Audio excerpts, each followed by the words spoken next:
What's going on, Washington Commanders and Philadelphia Eagles Nation? It's your boy Rio checking in with the latest and greatest on the Rambling Rio YouTube channel, where we ramble about the Washington Commanders over here. There's actually a game on Monday. You know, in Washington, you forget football gets played because there's so much shit going on places that are not the football field. But there is a game versus a divisional opponent who's going for their ninth straight. No defeat so far. LeVar Ball never lost. So I had to get Lord Brunson on the show. My boy LB. How you feeling right now?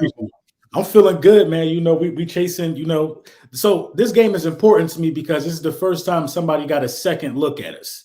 You know what I mean? So this is a test to me, but I'm feeling real good. We chasing 9-0. You know what I mean? We chasing this sweep. You know what I mean? I'm ready for Monday. I know you're ready for Monday. Y'all coming off a Houston Texans game where there's a lot of people nitpicking the way that y'all beat the Texans, but there's no style points for victory. Nobody's getting an extra win, a half a win, or a fourth of one for winning in a certain way. Y'all closed the deal, and y'all didn't let them hang with y'all for too long. How do you feel about how y'all played against the Texans? I mean, I don't feel bad at all about it. Listen, in the Texans game, that was the first game that, we didn't go into the second half with a lead. It was actually 14-14. I'm not mad at it at all because when you 8-0, you're getting everybody best shot every week. So a 1-5-1 Houston Texans team, if they play the Giants this week the way they played us, they can get that W. You know what I mean? Every game is a battle with us to see if we can go 1-0 for the next week. You know what I mean? We chasing something far beyond the Houston Texans' grasp. We was on the road, Jalen Hurts homecoming. They tried their best to spoil that, but we just too talented to make it happen. I mean, I never heard of a team struggling that beat a team by 2 scores. I mean, where's the struggle in that? Now, we did have some issues with the run defense, but it wasn't no struggle. You know what I mean? We did our job. Oh, y'all did do your job. I was watching that game, and something that stuck out to me that was like a baffling thing for me. Jalen Hurts fumbled early in the game, and they said that's y'all's first lost fumble of the season. How the hell y'all go 8 weeks losing your first fumble, bruh? What? I mean, and that what makes us so good, man. They talk about the turnover differential. How many turnovers we got? I think we up to 15 turnovers now. You know what I mean? Our safety, Gardner Johnson, lead the league in picks. The thing about us is we get turnovers, but we ain't turning it back over. And we've had a lot of drives that, we had an 18-play drive against the Texans. We had 2 drives that took 7 minutes off the clock against Dallas. So, that the opportunities are there. Sometimes we hit you with a big play. Sometimes we don't. But you know what I mean? It's just a testament to, the quarterback for real. He ain't throwing interceptions. He ain't fumbling. The running backs ain't fumbling. The wide receivers ain't fumbling. We taking care of the ball as a unit. You got to love that. That's winning football. Hell yeah, that is winning football. Appreciate you, Cool Eagle, for the $4.99 super. He said Washington fan base reminds him of Iraq, bombed out and depleted. Man, let me tell you, but look, my eye is on the prize right now. As far as the games are concerned, whatever takes place on Sunday comes second to the fact that we're finally about to get Dan Snyder the fuck out of here. So whatever happens on Monday in the duration of the season, my eye is on what really matters this year for us. But speaking of the game, though, like I ate all my crow on the Jalen Hurts shit I was saying in the offseason. That man is taking 10 steps forward. He's on pace for over 4,500 all-purpose yards, over 30 touchdowns. The man has 2 interceptions and 1 fumble through 8 weeks of the season. He looks like a bona fide MVP candidate. Y'all are the best team in the league. His numbers are nearly flawless. Is he the league's MVP right now? I gotta say, yeah. Patrick Mahomes. It's real tight between him and Patrick Mahomes. I think he got the edge over Josh Allen. Josh Allen had 2 poor games in a row, and he might not play Sunday. The more time off the field. Listen, the MVP race is a stat. It's a personal stat race combined with a team record race. Right now, the Philadelphia Eagles are undefeated. Jalen Hurts is one of, I think, 7 quarterbacks with 2,000 passing yards or more so far during this season. He's the best guy in the NFL throwing 10 yards or more down the field. I mean, he's the MVP to me. But I'm not mad at nobody saying Patrick Mahomes. Patrick Mahomes got 20 passing touchdowns. You know what I mean? So, I could kind of see it. I think Lamar is kind of, catching on as well. And I think Geno Smith is somebody you got to talk about. But I think it's close between Patrick and Lamar. That's a wild. I'm sorry, Jalen. That's a wild ass world we living in when you could throw Facts. Geno Smith in that conversation that we're having right now, man. Geno Smith, who's been stuck as a backup after failing as a starter in the league, has been absolutely shredding. And I think we need to give Pete Carroll his flowers because I think we gave the LOB and Russell Wilson all the props for what was happening in Seattle over this last decade. Fact, that's a good point. Pete Carroll been coaching his ass off, bro. Right. And I told somebody this the other day. I'm like, look, man, if the season ended today, you know what I mean? Daniel Jones is probably a Pro Bowler. You know what I mean? Geno Smith is like all pro, you know what I mean? A Pro Bowler or something like that. You know what I mean? Jalen Hurts is arguably the MVP. So, you know, a lot of stuff kind of got flipped on his ear. I looked at y'all game last week. You know what I mean? I'm low key a Heineke. I'm a believer in Heineke. You know what I mean? I'm one of those guys that, you know, can see I'm one of them guys that can see an underdog and he just need like some coaching and a few more pieces. I'm more scared. I told you this, I think week 3. I'm more fearful of Heineke playing against us than I am of Carson Wentz. Like at this point, which quarterback do you prefer? See, me, like it's a double edge. They're both their own roller coaster experience. See, Carson has a cannon and we can run the full offense with Carson, but since post ACL, Carson, that motherfucker has no mobility. And you know how Carson is mentally. So once he gets sacked 2 or 3 times, like the Philly game we played y'all when y'all took over our goddamn stadium, the man was shell-shocked. He was seeing ghosts like Sam Darnold, and he was walking in the sacks for the duration of the game. He has these mental gaffes that just absolutely crush him. And then you go to Taylor Heineke. Taylor Heineke has all the heart in the world. He plays with balls. He takes chances. The locker room loves him. The fans love him. He got a goddamn standing ovation on Sunday. But he's so fucking limited as a quarterback, man. His arm is trash. He's inaccurate. And he's turned the ball over 26 times in 18 starts. But fans can't see it. Like, he gives us the extended playability. He's mobile as shit. Like he's a dual threat quarterback because he has more legs than he has arm. So he gives us the opportunity to do more creative things offensively, but we can't spread the field how we want to with him. So when you're limited and you have legs, and when your legs are neutralized, what can you do? Like the Packers had him sitting back in the pocket. I mean, not the Packers, the Vikings, and he completed nothing versus he completed 15 passes for like 4.9 yards a play. And if it wasn't for a prayer to Curtis Samuel for a 50-yard touchdown where he put all the arm that he has in his body into it over 4 defenders and the ref knocked over one, if it wasn't for that, he ends the game under 100 yards. And he missed a few passes down the stretch that would have changed the game. I like the story. I like the moxie, but y'all lead the league in interceptions on defense, correctly? Yeah, that's facts. Yeah. That's the problem. Heineke has 3 in 3 games, but he's thrown at least 8 or 9 passes that should have been intercepted in those 3 games. And he's had 12 turnover-worthy plays in 12 quarters. That scares me. That terrifies me for Monday. I want to believe in the Heineke magic on Monday night, but I know how this team plays in prime time. But I can see why you would be more afraid of him than of Carson Wentz. Yeah, you know, and this is the thing that I really think is against you guys this week. It just being in Philly. I've been to 4 games so far in Philly this year, and I just don't see nobody winning there. It's the atmosphere is just too electric, man. I don't see nobody winning there.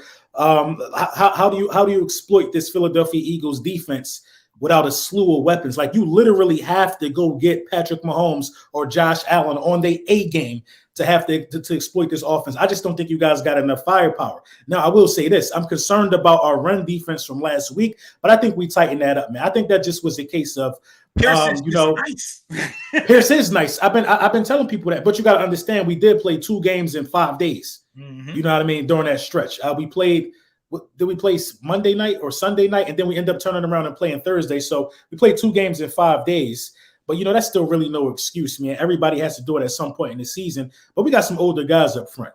And I think we put ourselves in some bad situations, but Pierce is nice. That's not taken away from Pierce. I think if we stop the run of Washington, this should be way easier than it should be. No, yeah. We gotta get the run game going. We're getting effective run calls, but like our offensive coordinator, Scott Turner, be off the juice, man. As soon as he finds something that works, he goes away from it immediately. We still find confusion of how we want to use Antonio Gibson. And to be perfectly honest, I need to see more from our rookie. I need to see more from Brian Robinson, man. It doesn't seem like he still looks like he's getting his football legs under him, and he hasn't got his burst back yet because he's not running like he was running in the preseason. I know it's a different speed of the game, but yeah, man, I need to see more out of them because we got to be able to run on y'all. If we can't get the run game going and Heineke has to throw the ball 30-plus times, it's going to get ugly, and it's going to get ugly early, and I don't want any parts of that. We're supposed to be possibly getting Jahan Dotson back this week. We may actually see the urban legend himself, Chase Young, for the first time this season. Mm-hmm. Possibly. Our D-line is going crazy. That's how we can get in the game. By our D-line, your offensive line is good. Y'all protect Hurts well. We didn't do bad versus y'all defensively last time. We just didn't present any offensive problems for you, and eventually, there was nothing we could do to get back into the game because the offense produced nothing. The defense actually found a rhythm, and we started to stop y'all. Maybe y'all took y'all foot off the gas a little bit, but Daron Payne leading the team in sacks, 5.5 midway through the season in a contract year. John Allen's playing at an all-pro level. Montez Sweat is pass rushing. We're number 2 in the league in pressure rate, and we're top 5 in sacks. So that's how we get in the game because we cannot rely on cornerback play versus y'all receiving core. We're the slump busters. So I see Devontae's had 30 yards or so in the last couple games. I expect him to ball out on Sunday because if you're lacking in anything, we're gonna get you right. Just like Justin Jefferson, he hadn't seen the get right, boys. He hadn't seen the end zone since week 1. I knew that nigga was gonna be grittying on Sunday. He grittying on the first possession of the game, bro. but listen, y'all defensive line is not something that we could really sneeze at for real. The defensive line is legit. And from that first meeting, I saw what the game plan was. We both were there. That first meeting, you know what I mean? It clearly was you didn't want Hurts to beat you with his legs. So you played a bunch of man on the outside. He ended up throwing for 300 passing yards. So my thing is this, like, how do you stop him this time? Like, you got to kind of give and take. You got to kind of pick when you want to play man, and you got to kind of pick when you want to, contain him in the pocket, because he's proven this year that it doesn't matter which way you defend him, he's going to find the answer for it. You know what I mean? So this is going to be, I like this type of chess match. And I want to be clear about this too. You guys aren't totally trash. You won game under 500 until last, right? You know what I'm saying? Up until last week, you know what I mean? The Commanders of the NFC East before you guys this game, everybody was 500 or better. The only division that had that going on for themselves. So you guys not trash. Like, you were actually leading. Be 5-4 right now because we were up 10 points on the Vikings with 11 minutes left, and we completely blew that shit on Sunday. Right. Yeah, I agree. And, we kind of wanted you guys to take care of that Vikings problem for us because they a little too close in terms of the number 1 seed. You know what I mean? But, at the end of the day, man, like, I'm not sleeping on y'all. I am not sleeping on this game. This is a regular game for me, man. I can't even call this a trap game. NFC East division games are always tough. I'm not expecting us to dog walk y'all the way we did the first game because Carson Wentz not in the building. I looked at a stat earlier today. It was talking about how Carson Wentz and Heineke are being pressured the same amount. They're being blitzed. Like, y'all the most blitzed guys, I think, in the league, to watch the Commanders. And Heineke is just not getting sacked the amount of times Carson Wentz is, which makes me – that's a clear indication that his decision-making is faster. So, you know what I mean? I respect Heineke a little more than I do Carson Wentz from the quarterback position. But, I feel like if we can get pressure on Heineke with just 4 and let our secondary sit back there and feast – we got to stop the run, though. Like, you're right. We got to stop the run. Try to get pressure with just 4 at first, but we going to win this game, man. I just feel, what I mean? In short, I think we got this one in the bag, but we got to be careful about how we go about it, man. All right, what's going on with the injury report? I know Avonte Maddox came out the game early last week. He's been limited this week in practice. He good to go for Monday? Yeah, he's going to be good to go for Monday. I didn't hear nothing bad about Avonte Maddox. I think it was like a foot situation. A lot of our team was off against that Texans game. That was the most sluggish I ever seen us look, man. Avonte good. how Wentz is still on the 4-week IR, so Wentz is definitely not playing. It's going to be Heineke, and he has the rookie backing him up. And shit, I'm interested to see what the rookies got at some point this year because I feel like he's a good blend of Carson and Heineke. Size-wise and aesthetically looking, he looks like Heineke, but he has an arm like Wentz. At some point, I want to see what he's got because I've seen the Carson and the Taylor Heineke experience, and I know that long-term, neither of those guys are going to be the answer. But we're like a half a game back from a wild card, so that's probably why we won't see. And I know Ron a stubborn dude. As soon as Carson gets cleared, I can see him putting Carson right back in the game. He has to, because we married him with the $28 million that we sucked up for this year. He hitched this wagon to him. Even though the guys kind of rock with Taylor more, they definitely have a better rapport. Like they would rather hang out with Taylor Heineke than they would with Carson Wentz. But I can see Carson coming right back and being cleared next week for the Texans game. Absolutely, man. He got to come back and be cleared. You know, I mean, you paying a lot of money for him. Ron Rivera said it himself. Ron Rivera he's cursing reporters out about, you know, Carson Wentz not too long ago. But, you know, Ron Rivera, man, this is the thing with Ron Rivera, man. I just really feel like Ron Rivera is the worst coach in the division. I feel like a lot of things can be corrected if Ron Rivera had a different outlook and if he, you know, changed how he looked at the game. I don't even know what Ron Rivera would be doing half of the time. You know what I mean? So you don't. I don't. I don't even know what he'd be doing sometimes. Like he don't challenge blatant challenges.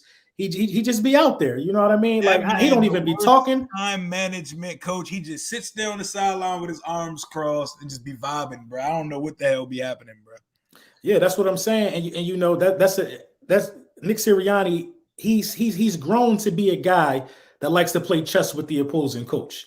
He's always looking for ways to outsmart the opposing coaches and opposing coordinators. So, you know, I think we got coaching in our favor. We got quarterback in our favor. We got offense in our favor. We got defense in our favor. We at home. You know what I mean? I you know, just for your sake, because I rock with you, I don't want it to be a bloodbath, but all the signs is pointing towards bloodbath. Monday Night Football is pointing towards a massacre, bro. It's pointing towards a massacre. It's definitely pointing to it. Like the way I see it being a 2-possession game. We're gonna get the score predictions in a little bit, but I want you to tell me about Shane Steichen. Steichen, that's how you say it, offensive coordinator. Yeah. Shane Steichen. Tell me about this guy because I feel like we're gonna be in the market for a head coach at some point, and I want me an up and coming offensive mind, and we may have to poach your boy when it's time for us to go shopping for a head coach again. Tell me about the thing about Shane Steichen is growth. You know what I mean? Last year, he was horrible. Well, last year, he didn't call plays for the first 8 games last year. And that's what Nick said. You know what? I'm going to give it up to Shane Steichen. And what happened? We made it to the playoffs. You know what I mean? And then this year, Shane Steichen, listen, I don't think we've lost a regular season game since Shane Steichen been calling the plays. I got to look at that. That's you know what I mean? Because this is actually our well, I don't think we lost a regular game that Jalen Hurts started since Shane Steichen started calling the plays. So this will be like 11 in a row for Shane Steichen. I mean, just look at the way that, you know, he's curated this offense around Jalen Hurts. You know what I mean? That should let you know right now that he's forward thinking and he can get the ball moving for Taylor Heineke, or if Carson Wentz is the guy, you know what I mean? You will definitely have a more creative offense if Shane Steichen, you know what I mean, was your coach. Now, is he a leader of men? Because you got to kind of be that way. You got to be motivating as well. Who knows? But I know your offense will look better. I'm a fan. I hope he don't go nowhere. I'm a fan of him. Man. At this point, the leader of men thing, man, I'm cool on the leader of men. Ron Rivera is the leader of men that we needed to clean up the culture and the organization here. And we look like we're on our way to our 3rd straight 7-win season. Where I need fresh blood, young blood. Yeah. Station's 37, 38 years old. That's what I'm looking for. Young offensive mind who understands how to lead and how offenses operate in modern day football, bro, because it's like Ron and Jack and them. Jack actually got the defense balling, so this ain't really about him right now. But they just run the team from this boomer-ass conservative standpoint where it's like sit back and watch the world go by. We have everything we need. We're not going to be aggressive. We're not pushing in the chips or the cards on anything. We're going into year 4 without us taking a shot at a young quarterback early in the draft next year. Like, I don't understand what the plan was, and for Ron to have got this coach-centric model where he's in charge of everything, it just feels like he didn't have the cachet to necessarily do that. And I think we need to find a good executive first, and he needs to hire the coach when it's time for us to clean house in this motherfucker in the next year. I agree with that, though. And Shane Steichen, he might not even be, the number one candidate of the guys that get plucked from our tree. Jonathan Gannon is probably going to be a head coach next year. I mean, he got this defense leading the league in 3 and outs, leading the league in turnovers. Like, he got this defense playing at a legendary level. But speaking of young, fresh blood, man, I got a question for you. It might be difficult for you to answer. Is Chase Young a bust? Is he a bust? That's a great. See, like I'm not calling him a bust yet. I'm not like we have a going inside joke in our group chat. My boy calls him Blonde Clowney because like his peak at this point is Jadeveon Clowney. I've even had one of my boys say that his mans that knew Chase in Maryland, he compared him to Aaron Maben. He was like, he's never going to be a star in this league. Chase has all the ability in the world and the talent to be a star edge rusher. We just got to see it. Because last year, I didn't see it, bro. I didn't see it either. Pony. I seen a one-trick pony that when that one trick don't work, he makes no impact on the game. We got to see it when he comes back. I know what our fans are going to do. He's going to come back this week or the next week, and they're going to slow play pacify the rest of the season and pretty much give him the rest of the year and say, oh, he wasn't fully healthy yet, despite the fact he had surgery like 14 months ago. He's not a bust. But so far, through this is third season, he doesn't look like a superstar, and he doesn't look like the second pick of the draft. I'm looking at Justin Herbert. I'm looking at Tua, who hasn't lost the start this year, and I'm looking at him real funny in the light because I'm like, man, we could have had that, man. We could have. I thought y'all was gonna get Tua. I really did. I know, because Ron loved Tua. I really feel like Dan would not have let him do that because Dan loved Dwayne Haskins, even though Ron and them, they inherited but didn't really want Dwayne Haskins. But I can't call Chase Young a bust yet. But I will say he has to fucking show me something, and he has to show me something soon. You went to the lab with Von Miller this offseason. You've had 14 months to reflect, get your head and your body right. If you come back with a very skimp arsenal of pass rush moves, that's going to tell me everything I need to know about this dude, because this is the first time in his life that he's been injured. I heard his dad say this is good for him. This is the first real adversity he's faced in his football career. If you don't come back from that swinging, balling, and looking like some of these edge rushers, I'm looking at Aiden Hutchinson. I'm looking at dudes already taking off, and we still waiting for Chasing Sweat to take that next step in year 4 and year 3. He's not a bust, but it's getting close. I don't see. He carries himself and he exudes of this superstar personality, but I haven't seen yet on the field superstar edge rusher. I don't see a Bosa, Mac, or Watt brother in him yet, but he'd be lucky, man.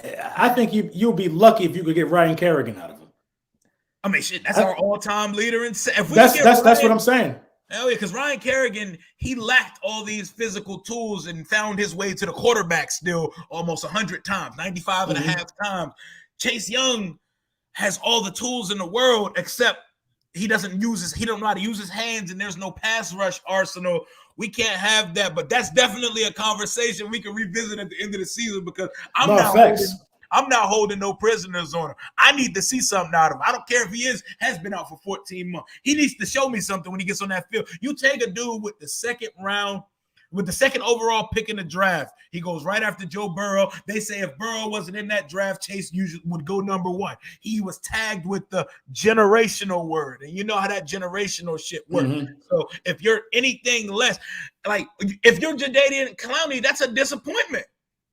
Yeah, he lived up to his number 1 overall expectation. Yeah, I agree. I think y'all need to fire y'all D-line coach. It's no way in the world that nobody on that D-line. Y'all did this year? We fired him in the preseason. We fired him like the second, but that's why the line actually playing good this year. Yeah. So maybe somebody is teaching these guys, better hand placement and moves, because Sweat is having a decent year. Yeah, Kerrigan's the assistant D-line coach now behind Jeff Zanina. And Okay, yeah. Kerrigan after we fired the D-line coach. Something technique is something that's different. Now Sweat his pressure rate is up. He's finally getting home a little bit. Our best rushers still come from the interior, and it pisses me off that I see better bend out of the backup edge rushers like F.A. Obata. That's a name you don't want to scoff at. He's going to get pressure on Hurts because he's one of our best technical edge rusher. He bends the corner good. James Smith-Williams. These guys be bending better than Chase and Sweat, and I can't have that. But I'm not going to call Chase Young a bust yet, but he has a lot to prove, and he's left a lot to be desired to me so far, and I can be truthful about that. Let's move on to your prediction for the game. Let's get your score prediction for the game on Monday. The Eagles going to win this game 34-20. 34. Oh, you giving us 20? Hey, you giving us 20 points? 34-20. I'll take that. How's the vibe of the game gonna go? It's gonna be close throughout. Y'all pull away at the end. Y'all gonna get one of them joints in garbage time. It's already gonna be. I think it's gonna be wrapped up early, and something we're gonna have. I think that our bench gonna be able to come in this game. Jesus Christ. I think our bench gonna be able to come in this one, man. I ain't gonna lie. It's the long break. You know what I mean? It's the long break. Dudes are in a real good space right now in Philly, man. Everybody having fun, everybody laughing. AJ Brown putting his locks back in his hair. You know what I mean? Dudes are just in a good space right now, man. We legit have a no-fly zone, and it's a backup quarterback coming to town. I expect this to be 34-20. I do. See how I have this game playing out is we're gonna come out and look like we're gonna hang with y'all for a little bit. And I'll say it's a divisional blowout. A divisional blowout to me is just 2 possessions. Like you got y'all winning by 14. I got y'all winning by 14, but with less points. I got it 27-13 Philadelphia, and it's gonna get real ugly for Taylor Heineke in this game, man. Some of I think the luck of the Irish has run out for. I think the magic is out for the time being, and this is a team that will catch and take advantage of every pass that you throw to the wrong team. And I've watched a lot of interceptions. Get dropped since he's got on that field, and this ain't the team you want to do that. No, we don't drop those. Darius Slay is giving up the second lowest passing rate in the NFL right now. He got Bradbury across from him. Unless we get our run game going like Dameon Pierce got going on y'all last week, I just can't even see it. And like my man Roger said, I can't see us scoring 20 points with Scott Turner or with Taylor Heineke the way we're playing versus y'all right now. They say have faith. I have faith that I don't think it's going to be embarrassing, but we'll lose by 2 possessions. And He a Cowboys fan, though. He wants you to have faith. He wants you to do them a favor. Y'all, listen, y'all got to finish your own food on the 24th. Don't be coming in here begging for nobody else to do your job. You know what I mean? They ain't trying to win for y'all. They trying to win for them. They out here begging just like they begging for Odell Beckham. No, right boy, you see him. You see him out here, man. What my cup? CD a number 1 receiver, but they on their knees. Here go my cup. Here go my cup. I got a cup of noodles bum cup for them. This is my cup for them. They out here running around. They running around asking for spare change for Odell Beckham. It's pathetic if you ask me. That's a fan base that told me that you know what I mean. I don't want to get too much on them, but they told me that CeeDee Lamb was the best in the division. Bypass McLaurin, bypass AJ Brown. Now you all here running around looking for somebody who had 2 ACL surgeries. Man, get out of here. Get out of here. They begging for him after. Yeah, exactly. They told us about Terry. They told y'all about AJ and Devontae, and they are screaming for their. Do you know CeeDee Lamb has not had a 100-yard game in over 365 days? This go back to Halloween 2021. Halloween 2021 was when the last time this man had a 100-yard game. And he better than who? Cut it out. He the best in the division, man. Cut it out for sure, man. So I'm looking at y'all's schedule after us. How far do you think y'all get? And do you want y'all to go undefeated? And do you think y'all are going undefeated? All right, y'all got Jeff Saturday, fresh off the ESPN booth, into head coaching next week. Then y'all got cooked Aaron Rodgers, possibly Malik Willis-led Titans, the Giants, at the Bears, at the Cowboys, the Saints, and the Giants. What are we talking? What are we thinking about? Are the 72 Dolphins popping champagne anytime this year, or y'all running the table? I don't think we're gonna go undefeated, but I think we can. You know what I mean? I think if you get past Derrick Henry, I think you got a chance. But you still got to get past Dallas. Like, that's gonna be a slugfest. They want to get their lick back. If you get past Dallas, you're gonna do it. You know what I mean? It all rides on what we do on the 24th. So you have no concern with the Giants. No, I don't have no concern with Daniel Jones. And I think they luck ran out. I think the Texans about to beat the Giants this week. They might beat them. Actually, I was looking at my parlay picks for the week, and I was like, "Well, I feel like Houston about to beat the Giants." That's what I'm saying. I feel like that's happening. I feel like it's going to be hard for Aaron Rodgers to lose 6 straight. He playing in Lambeau. That defense is going to wake up. Like, they getting embarrassed now, and the Cowboys coming there. I just feel like those are 2 games that the underdog might pull it off. Oh yeah, man. The Saints, Jameis will be back by then. They don't really worry. Justin Fields at Chicago, they may be a little tougher than expected because he looks like he's finally growing as a quarterback. Ran for 178, threw for like 3 touchdowns last week. And I'm concerned. The games that I'm concerned about, the ones that you mentioned, I'm concerned about the Titans game, and I'm concerned about the Dallas Cowboys game. Everybody else should be easy money. Not easy money, but we should win those games by 10 plus. I'm not mad at this statement. He said this sounds like blasphemy, but this Philly team is the closest. This one our fans, so this is the closest team that I've seen balance-wise to the 91 Skins. That's my birth year. Them boys was 14-2. That's one of the greatest teams in NFL history, and they dogged the Bills in the Super Bowl that year. I want to hate so bad, bro, because I called the hype train. Oh, y'all got hyped. Jalen Hurts is hyped. Y'all are living up to all your expectations, and I can't hate on that shit, man. I envy it. I wish I could see an 8-0 start to a season, bro. Best I've seen. 6-2 under Jim Zorn, and that shit went to hell fast. It's hard, man. This is the only 8-0 start we've had in franchise history. I've never seen this in my life. You know what I mean? It's very, very hard. You know what I mean? That's why every week is opportunity to build on it.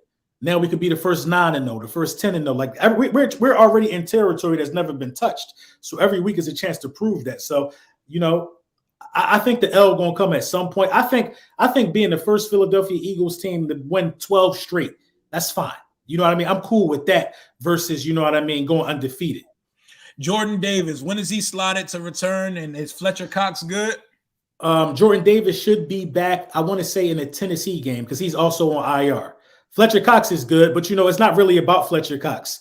It's about Hargrave, man. Hargrave got I think 4 sacks in the last 2 weeks since Jordan Davis went down. Hargrave been picking it up. You know what I mean? And, I'm still waiting for that Robert Quinn game as well. So, yeah, I'm confident with the interior pass rush of the Eagles. Now, Heineke's small, too. He's small. We could bat a lot of that down. He's lucky Jordan Davis ain't playing. Every other pass gets batted down. Like I've seen him in person. I'm 6 foot flat without cleats on. I'm a good 2 inches taller than this man, so I know exactly how small this dude is. And I'm telling you, y'all defense presents a lot of problems for what we want to do offensively. And what we've done offensively has been trash for the majority of the season. Like, at least Carson had that height to see over the line. But last time we played y'all sacked them 9 times. But yeah, man, what is Philadelphia?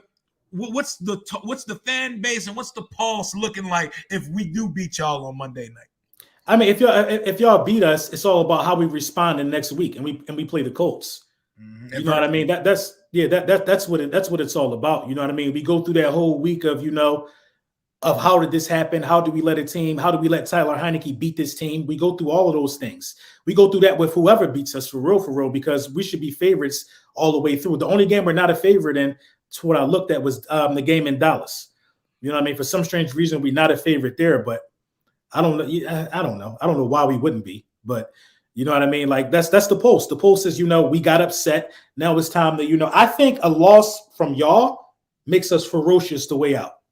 It makes us not take the foot off the gas. It makes us go for blood. That first loss, I'm going to love it, actually.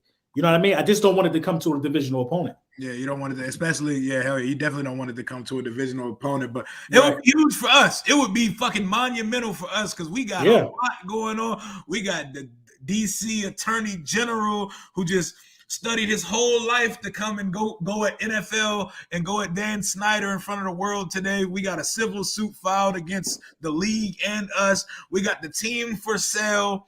We got dudes using Brian Robinson getting shot as a way to sway the fucking opinion. It's a mess here like it always is off the season. That's why we got to get this little dweeb Napoleon bastard out of here for good. But there's a game to be played Monday, and it is in the division. And when it's in the division, it's in the family. So I think we could be in for a good game Monday. We very well could be in for a good game. We could be, you know what I mean? And that would be exciting as well. You know what I mean? It's the NFC East, man. We swept you guys last year. We were trying to do it 2 years in a row. And, you know, like this is one of the best rosters I've ever seen in my life, man. And I just don't see how in the freezing cold hell Taylor Heineke gonna come out of here with a W. Not in Philly. Oh, yeah. In Washington, you might have had a better. You don't even have a chance in Washington because we come up there like we live there. You know what I mean? So, trust me, this is our second time playing y'all on the road this year. I ain't never seen FedEx. Like, I thought y'all was hyping, bro. I went over to the bus lot to see this shit for myself, and I saw 50, 60 buses. I saw 12,000 Eagle fans in the parking lot in our stadium. I was the only thing burgundy in like a 4-mile radius. That shit was nuts, man. But yeah, man, we got y'all on Monday night, and we're going to see how this shit goes, man. Yeah, next year, man. Next year, you should ride up to the link with me, man, for the Eagles-Commanders game. It's definitely a vibe. I gotta hit the link for one time. I got to. Yeah. I got some content out there. I got to come see how y'all do it in the link. You know what I'm saying? And, man, I forgot. I was about to get to something else, but you know what I'm saying? This was a good stream. I appreciate you coming. Facts. No, absolutely. Hell yeah, absolutely, man. Anytime. You know how I go. Yeah, we got a link again sometime soon. Maybe we can link after the game on the channel again to talk about what we witnessed on Monday, you know? Yeah, listen, we definitely got to do. Yeah, matter of fact, let's do that. Well, yeah, we got to do like a day after Joan. We got to let them know how we feel a day after that Joan. Somebody's going to be disappointed. I'm numb to it, so I shouldn't be too hard on it, you know, because I'm just riding the high of Dan selling the team right now. So, since the last time we spoke, there's two things. One, you dropped the album or tape the last time. I did. Salmon Zucchini joint, the last track on it, that shit is crazy, bro. That shit is I appreciate you, bro. I appreciate that. Mark, I see you in the building. Mark Holmes, what up, man? What's going on, Joe Boo? How we doing, Joe Boo? Oh, and if y'all weren't paying attention last time, I honor my bets. I said if the Eagles sweep us, I will wear a damn Hurts season hat on the show for a week. So that bet is still on. If they beat us Monday, I'm gonna have to wear a Hurts. Give me one in burgundy or in black, and I'm cool. Like the one you got on right now, I'm cool with it. All right, I got you. Yeah, it would be supporting a divisional rival, but it would also be supporting a fellow content creator, fellow brother, and a black quarterback. So I ain't too mad at it. As long as I ain't got to put no wacky ass star on, we good to go, man. I appreciate you. You already know. Make sure y'all smash that like button. For those who don't know, Lord Brunson, you know where to follow him. Brunson _tweets. Lord _Brunson on Twitter. Lord Brunson on YouTube. Rio Robinson, Rambling with Rio. Y'all know the vibes. Until next time, hail to the Washington Commanders. Fly Eagles. Fly Eagles fly. I thought you was gonna say it. You ain't want to say it. You know what I'm saying? We gotta appease both sides. We're gonna keep this one short and sweet today, man. We'll see y'all Monday. Yes, sir. All right then, Brody.